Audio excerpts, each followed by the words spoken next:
जय जगन्नाथ। गोटे 31 वर्षर झील को कोलकाता एक घरोई मेडिकल कॉलेज रे रेप करी मारी दिया गला जे कि से झील जने डॉक्टर थिले। एठी सोसाइटी तांको की दोष दबो? सोसाइटी एहर कारण कोन दबो? पोशाक छोट थिला ना को डांस पार्टी की जाउथिला ना से कहा को लाइन मारुथिला।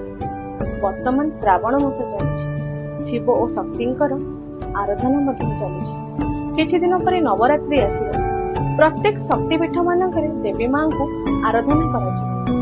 किछि दिन पर दीपावली मध्य आसीबो। प्रत्येक स्थान रे मां लक्ष्मी को आराधना कराजिबो।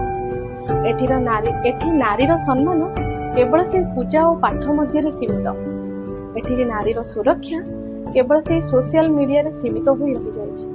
तेणु जेते दिन पर्यंत नारीटे घर बाहर पूर्व भाविब जे मो सह किछि भी होई पारे, मो सह किछि भी घटी पारे, then we fail as a country, we fail as a society, we fail as a humans. धन्यवाद।